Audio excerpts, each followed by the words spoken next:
जय बृहस्पति देव। नमस्कार दोस्तों, आप सभी का बहुत बहुत स्वागत है हमारे YouTube चैनल गौरी कथा हब में। आइए सुनते हैं बृहस्पतिवार व्रत कथा एवं इसके महात्म्य। इस व्रत को करने से समस्त इच्छाएं पूर्ण होती हैं और बृहस्पति महाराज प्रसन्न होते हैं। धन, विद्या, पुत्र तथा मनोवांछित फल की प्राप्ति होती है। परिवार में सुख तथा शांति रहती है, इसलिए यह व्रत सर्वश्रेष्ठ और अति फलदायक है। इस व्रत में केले का पूजन ही करें। कथा और पूजन के समय मन, कर्म और वचन से शुद्ध होकर मनोकामना पूर्ति के लिए बृहस्पति देव से प्रार्थना करनी चाहिए। दिन में एक समय ही भोजन करें। भोजन चने की दाल आदि का करें। नमक न खाएं। पीले वस्त्र पहनें। पीले फलों का प्रयोग करें। पीले चंदन से पूजन करें। पूजन के बाद भगवान बृहस्पति देव की कथा सुननी चाहिए। आइए सुनते हैं बृहस्पतिवार व्रत कथा। प्राचीन समय की बात है, एक बड़ा प्रतापी तथा दानी राजा था। वह प्रत्येक गुरुवार को व्रत रखता एवं पूजन करता था। यह उसकी रानी को अच्छा न लगता। न वह व्रत करती और न ही किसी को एक पैसे का दान भी देती। राजा को भी ऐसा करने से मना किया करती। एक समय की बात है कि राजा शिकार खेलने वन को चले गए। घर पर रानी और दासी थी। उस समय गुरु बृहस्पति देव साधु का रूप धारण कर राजा के दरवाजे पर भिक्षा मांगने आए। साधु ने रानी से भिक्षा मांगी तो वह कहने लगी, हे साधु महाराज, मैं इस दान और पुण्य से तंग आ गई हूँ।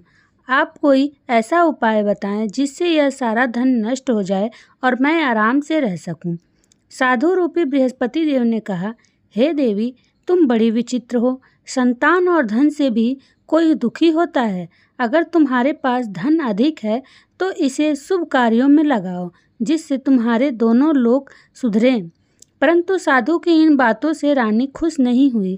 उसने कहा, मुझे ऐसे धन की आवश्यकता नहीं जिसे मैं दान दूं तथा जिसको संभालने में ही मेरा सारा समय नष्ट हो जाए। साधु ने कहा, यदि तुम्हारी ऐसी इच्छा है तो जैसा मैं तुम्हें बताता हूँ तुम वैसा ही करना। बृहस्पतिवार के दिन तुम घर को गोबर से लीपना। अपने केशों को पीली मिट्टी से धोना। केशों को धोते समय स्नान करना। राजा से हजामत बनाने को कहना। भोजन में मांस मदिरा खाना। कपड़ा धोबी के यहाँ धुलने को देना। इस प्रकार 7 बृहस्पतिवार करने से तुम्हारा समस्त धन नष्ट हो जाएगा। इतना कहकर साधु बने बृहस्पति देव अंतर ध्यान हो गए।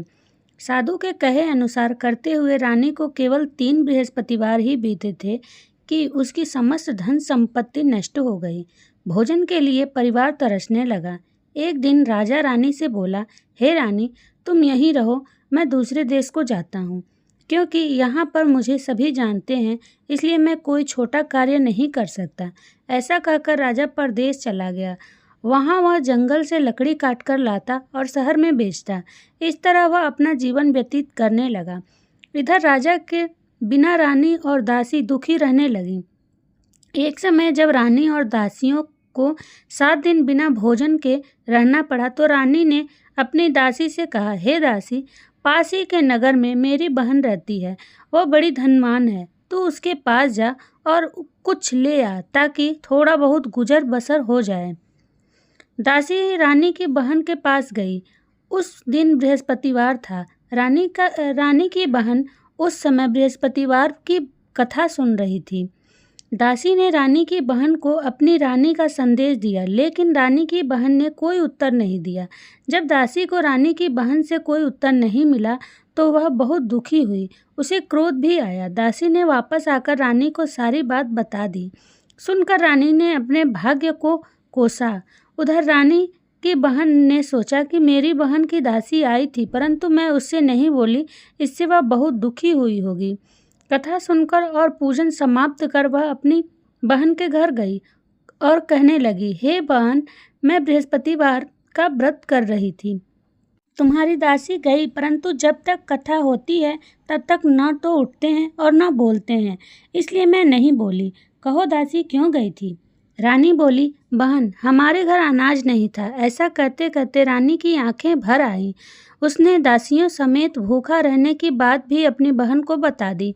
रानी की बहन बोली, बहन देखो, बृहस्पति देव भगवान सबकी मनोकामना पूर्ण करते हैं। देखो, शायद तुम्हारे घर में ही अनाज रखा हो।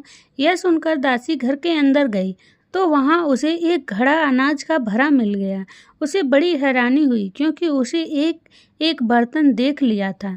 उसने बाहर आकर रानी को बताया। दासी रानी से कहने लगी, हे रानी, जब हमको भोजन नहीं मिलता तो हम व्रत ही करते हैं, इसलिए क्यों न इनसे व्रत और कथा की विधि पूछ ली जाए, हम भी व्रत किया करेंगे।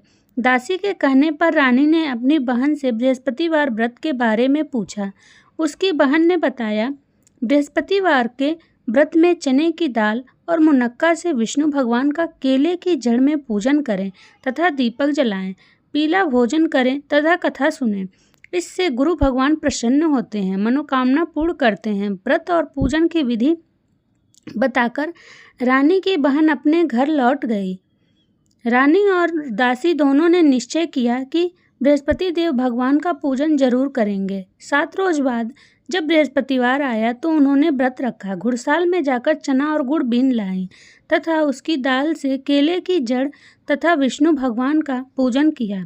अब पीला भोजन कहाँ से आए? दोनों बड़ी दुखी हुई, परंतु उन्होंने व्रत किया था, इसलिए बृहस्पति देव भगवान प्रसन्न थे। एक साधारण व्यक्ति के रूप में 2 थालों में सुंदर पीला भोजन लेकर आए और दासी को देकर बोले, हे दासी, यह भोजन तुम्हारे लिए और तुम्हारी रानी के लिए है, इसे तुम दोनों ग्रहण करना। दासी भोजन पाकर बहुत प्रसन्न हुई और उसने रानी को सारी बात बताई। उसके बाद से वे प्रत्येक बृहस्पतिवार को गुरु भगवान का व्रत और पूजन करने लगी। बृहस्पति भगवान की कृपा से उनके पास धन हो गया, परंतु रानी फिर पहले की तरह आलस्य करने लगी। तब दासी बोली, देखो रानी, तुम पहले भी इस प्रकार आलस्य करती थी, तुम्हें धन के रखने में कष्ट होता था, इस कारण सभी धन नष्ट हो गया। अब गुरु भगवान की कृपा से धन मिला है तो फिर तुम्हें आलस्य होता है। बड़ी मुसीबतों के बाद हमने यह धन पाया है, इसलिए हमें दान पुण्य करना चाहिए। अब तुम भूखे मनुष्यों को भोजन कराओ, प्याऊ लगवाओ, ब्राह्मणों को दान दो, कुआं, तालाब, बावड़ी आदि का निर्माण कराओ, मंदिर पाठशाला बनवाकर ज्ञान दान दो, कुंवारी कन्याओं का विवाह कराओ, अर्थात धन को शुभ कर्मों में खर्च करो, जिससे तुम्हारे कुल का यश बढ़े तथा स्वर्ग प्राप्त हो और पितर प्रसन्न हो। दासी की बात मानकर रानी शुभ कर्म करने लगी। उसका यश फैलने लगा। एक दिन रानी और दासी आपस में विचार करने लगी कि न जाने राजा किस दशा में होंगे, उनकी कोई खोज खबर नहीं है। उन्होंने श्रद्धापूर्वक गुरु भगवान से प्रार्थना की कि राजा जहाँ कहीं भी हों शीघ्र वापस आ जाएं। उधर राजा परदेश में बहुत दुखी रहने लगा। वह प्रतिदिन जंगल से लकड़ी बीनकर लाता और उसे शहर में बेचकर अपने दुखी जीवन को बड़ी कठिनता से व्यतीत करता। एक दिन दुखी हो अपनी पुरानी बातों को याद करके वह रोने लगा और उदास हो गया। उसी समय राजा के पास बृहस्पति देव साधु के वेश में आकर बोले, हे लकड़हारे, तुम इस सुनसान जंगल में किस चिंता में बैठे हो, मुझे बतलाओ। यह सुन राजा के नेत्रों में जल भर आया। साधु की वंदना कर राजा ने अपनी संपूर्ण कहानी सुना दी। महात्मा दयालु होते हैं। वे राजा से बोले, हे राजा, तुम्हारी पत्नी ने बृहस्पतिवार के दिन प्रति अपराध किया था, जिसके कारण तुम्हारी यह दशा हुई। अब तुम चिंता मत करो, भगवान तुम्हें पहले से अधिक धन देंगे। देखो, तुम्हारी पत्नी ने बृहस्पतिवार का व्रत प्रारंभ कर दिया है। अब तुम भी बृहस्पतिवार का व्रत करके चने की दाल व गुड़ जल को लोटे में डालकर केले का पूजन करो, फिर कथा कहो या सुनो, भगवान तुम्हारी सब मनोकामनाओं को पूर्ण करेंगे। साधु की बात सुनकर राजा बोला, हे प्रभु, लकड़ी बेचकर तो इतना पैसा भी नहीं बचता जिससे भोजन के उपरांत कुछ बचा सकूं। मैंने रात्रि में अपनी रानी को व्याकुल देखा है। मेरे पास कोई साधन नहीं जिससे उसका समाचार जान सकूं। फिर मैं कौन सी कहानी कहूं, यह भी मुझको मालूम नहीं है। साधु ने कहा, हे राजन, मन में बृहस्पति भगवान के पूजन व्रत का निश्चय करो, वे स्वयं तुम्हारे लिए कोई राह बना देंगे। बृहस्पतिवार के दिन तुम रोजाना की तरह लकड़ियां लेकर शहर में जाना। तुम्हें रोज से दुगुना धन प्राप्त होगा, जिससे तुम भली भांति भोजन कर लोगे तथा बृहस्पति देव की पूजा का सामान भी आ जाएगा। जो तुमने बृहस्पतिवार की कहानी के बारे में पूछा है वह इस प्रकार है। प्राचीन काल में एक बहुत ही निर्धन ब्राह्मण था। उसके कोई संतान न थी। वह नित्य पूजा पाठ करता। उसकी स्त्री न स्नान करती और न किसी देवता का पूजन करती। इस कारण ब्राह्मण देवता बहुत दुखी रहते थे। भगवान की कृपा से ब्राह्मण के यहाँ एक कन्या का उत्पन्न हुआ। कन्या बड़ी होने लगी। प्रातः स्नान करके वह भगवान विष्णु का जप करती। बृहस्पतिवार का व्रत भी करने लगी। पूजा पाठ समाप्त कर पाठशाला जाती तो अपनी मुट्ठी में जौ भर के ले जाती और पाठशाला के मार्ग में डालती जाती। लौटते समय वह जौ स्वर्ण के हो जाते तो उनको बीन कर घर ले आती। एक दिन वह बालिका सूप में उन सोने के जौ को फटक कर साफ कर रही थी कि तभी उसकी माँ ने देख लिया और कहा कि हे बेटी, सोने के जौ को फटकने के लिए सोने का सूप भी तो होना चाहिए। दूसरे दिन गुरुवार था। कन्या ने व्रत रखा और बृहस्पति देव से सोने का सूप देने की प्रार्थना की। बृहस्पति देव ने उसकी प्रार्थना स्वीकार कर ली। रोजाना की तरह वह कन्या जौ फैलाती हुई पाठशाला चली गई। पाठशाला से लौटकर जब वह जौ बीन रही थी तो बृहस्पति देव की कृपा से उसे सोने का सूप मिला। उसे वह घर ले आई और उससे जौ साफ करने लगी, परंतु उसकी माँ का वही ढंग रहा। एक दिन की बात है, कन्या सोने के सूप में जब जौ साफ कर रही थी, उस समय उस नगर का राजकुमार वहां से निकला। कन्या के रूप और कार्य को देखकर वह उस पर मोहित हो गया। राजमहल आकर वह भोजन तथा जल त्याग कर उदास होकर लेट गया। राजा को जब राजकुमार द्वारा अन्न जल त्यागने का समाचार ज्ञात हुआ तो अपने मंत्रियों के साथ वह अपने पुत्र के पास गया और कारण पूछा। राजकुमार ने राजा को उस लड़की के घर का पता भी बता दिया। मंत्री उस लड़की के घर गया। मंत्री ने ब्राह्मण के समक्ष राजा की ओर से निवेदन किया। कुछ ही दिन बाद ब्राह्मण की कन्या का विवाह राजकुमार के साथ संपन्न हो गया। कन्या के घर से जाते ही ब्राह्मण के घर में पहले की भांति गरीबी का निवास हो गया। एक दिन दुखी होकर ब्राह्मण अपनी पुत्री से मिलने गए। बेटी ने पिता की अवस्था को देखा और अपनी माँ का हाल पूछा। ब्राह्मण ने सभी हाल कह सुनाया। कन्या ने बहुत सा धन देकर अपने पिता को विदा कर दिया, लेकिन कुछ दिन बाद फिर वही हाल हो गया। ब्राह्मण फिर अपनी कन्या के यहाँ गया और सभी हाल कहा तो पुत्री बोली, हे पिताजी, आप माताजी को यहाँ लिवा आओ। मैं उन्हें वह विधि बता दूंगी जिससे गरीबी दूर हो जाए। ब्राह्मण देवता अपनी स्त्री को साथ लेकर अपनी पुत्री के पास राजमहल पहुँचे तो पुत्री अपनी माँ को समझाने लगी, हे माँ, तुम प्रातःकाल स्नानादि करके विष्णु भगवान का पूजन करो तो सब दरिद्रता दूर हो जाएगी। परंतु उसकी माँ ने उसकी एक भी बात नहीं मानी। वह प्रातःकाल उठकर अपनी पुत्री की बची जूठन को खा लिया करती थी। एक दिन उसकी पुत्री को बहुत गुस्सा आया। उसने अपनी माँ को एक कोठरी में बंद कर दिया।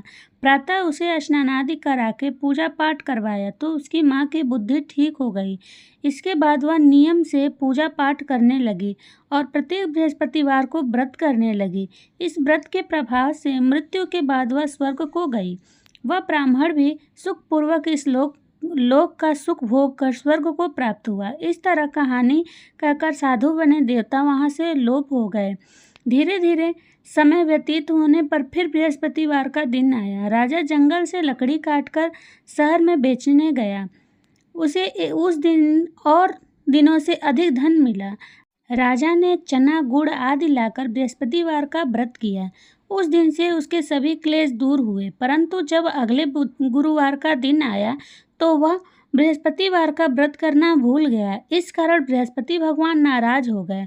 उस दिन उस नगर के राजा ने विशाल यज्ञ का आयोजन किया था तथा अपने समस्त राज्य में घोषणा करवा दी कि सभी मेरे यहाँ भोजन करने आवें। किसी के घर चूल्हा न जले। इस आज्ञा को जो न मानेगा उसको फांसी दे दी जाएगी।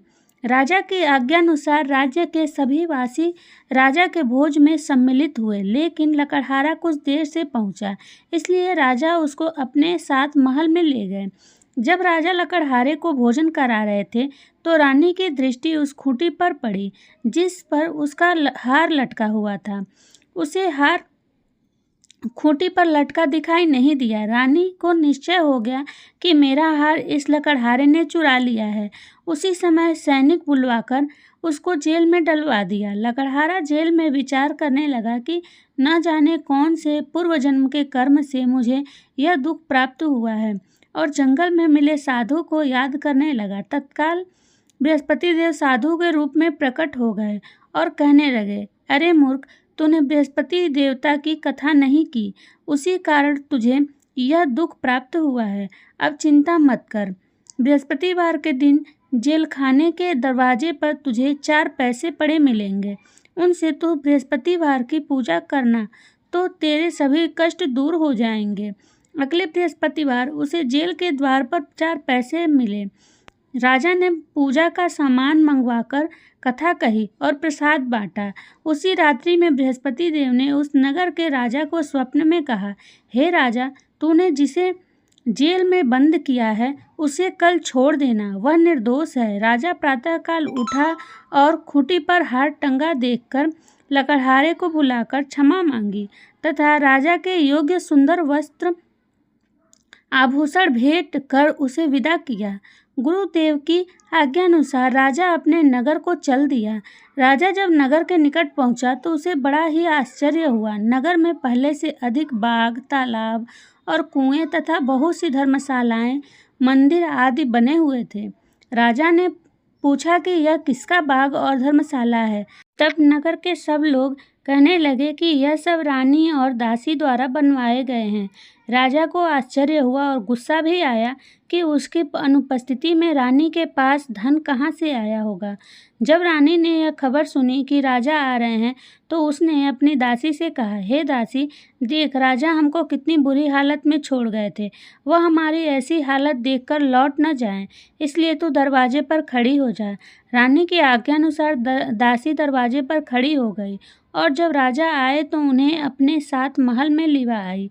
तब राजा ने क्रोध करके अपनी तलवार निकाली और पूछने लगा, बताओ, यह धन तुम्हें कैसे प्राप्त हुआ है। तब रानी ने सारी कथा कह सुनाई। राजा ने निश्चय किया कि मैं रोजाना दिन में 3 बार कहानी कहा करूँगा और रोज व्रत किया करूँगा। अब हर समय राजा के दुसाले में दुपट्टे में चने की दाल बंधी रहती तथा दिन में 3 बार कथा कहता। एक रोज राजा ने विचार किया कि चलो अपनी बहन के यहाँ हो आऊं। इस तरह का निश्चय कर राजा घोड़े पर सवार हो अपनी बहन के यहाँ चल दिया। मार्ग में उसने देखा कि कुछ आदमी एक मुर्दे को लिए जा रहे हैं। उन्हें रोककर राजा कहने लगा, अरे भाइयों, मेरी बृहस्पतिवार की कथा सुन लो।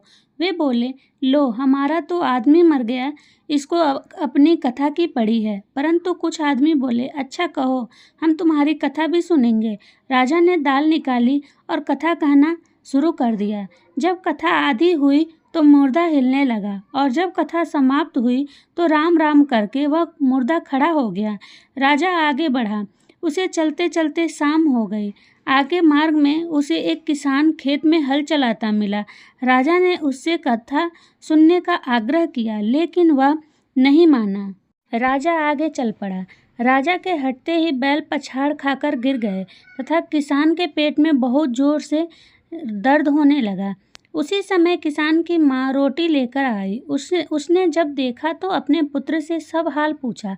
बेटे ने सभी हाल बता दिया। बुढ़िया दौड़ी दौड़ी उस घुड़सवार के पास पहुंची और उससे बोली, मैं तेरी कथा सुनूंगी, तू अपनी कथा मेरे खेत पर ही चलकर कहना। राजा ने लौटकर बुढ़िया के खेत पर जाकर कथा कही, जिसके सुनते ही बैल खड़े हो गए तथा किसान के पेट का दर्द भी बंद हो गया। राजा अपनी बहन के घर पहुंच गया। बहन ने भाई की खूब मेहमानी की। दूसरे रोज प्रातःकाल राजा जगा तो वह देखने लगा कि सब लोग भोजन कर रहे हैं। राजा ने अपनी बहन से जब पूछा, ऐसा कोई मनुष्य है जिसने भोजन नहीं किया हो, जो मेरी बृहस्पतिवार की कथा सुन ले। बहन बोली, हे भैया, यह देश ऐसा ही है। यहाँ लोग पहले भोजन करते हैं, बाद में कोई अन्य काम करते हैं। फिर वह एक कुम्हार के घर गई, जिसका लड़का बीमार था। उसे मालूम हुआ कि उसके यहाँ 3 दिन से किसी ने भोजन नहीं किया है। रानी ने अपनी भाई की कथा सुनने के लिए कुम्हार से कहा। वह तैयार हो गया। राजा ने जाकर बृहस्पतिवार की कथा कही, जिसको सुनकर उसका लड़का ठीक हो गया। अब तो राजा को प्रशंसा होने लगी। एक दिन राजा ने अपनी बहन से कहा, हे बहन, मैं अब अपने घर जाऊंगा, तुम भी तैयार हो जाओ। राजा की बहन ने अपनी सास से अपने भाई के साथ जाने की आज्ञा मांगी। सास बोली, हाँ चली जा, मगर अपने लड़कों को मत ले जाना, क्योंकि तेरे भाई की कोई संतान नहीं होती। बहन ने अपने भाई से कहा, हे भैया, मैं तो चलूंगी, मगर कोई बालक नहीं जाएगा। अपनी बहन को भी छोड़कर दुखी मन से राजा अपने नगर को लौट आया।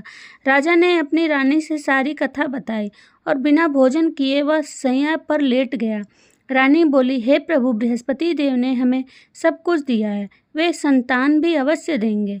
उसी रात बृहस्पति देव ने राजा को स्वप्न में कहा, हे राजा, उठ, सभी सोच त्याग दे, तेरी रानी गर्भवती है। राजा को यह जानकर बड़ी खुशी हुई।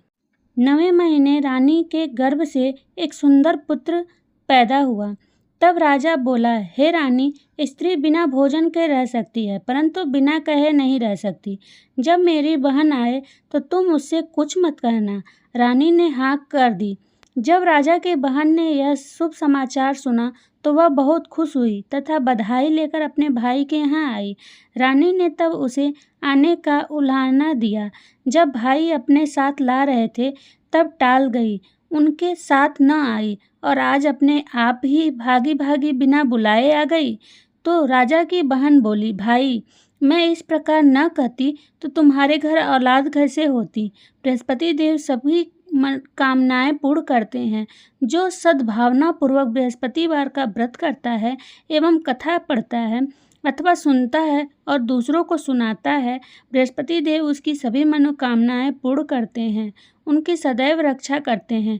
जो संसार में सद्भावना से गुरुदेव का पूजन एवं व्रत सच्चे हृदय से करते हैं, उनकी सभी मनोकामनाएं वैसे ही पूर्ण होती है जैसी सच्ची भावना से रानी और राजा ने बृहस्पति देव की कथा का गुणगान किया तो उनकी इच्छाएं पूरी हुईं।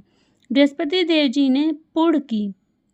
अनजाने में भी बृहस्पति देव की उपेक्षा न करें, ऐसा करने से सुख शांति नष्ट हो जाती है। इसलिए सबको कथा सुनने के बाद प्रसाद लेकर जाना चाहिए। हृदय से उनका मनन करते हुए जयकारा बोलना चाहिए। बोलिए बृहस्पति देव की जय।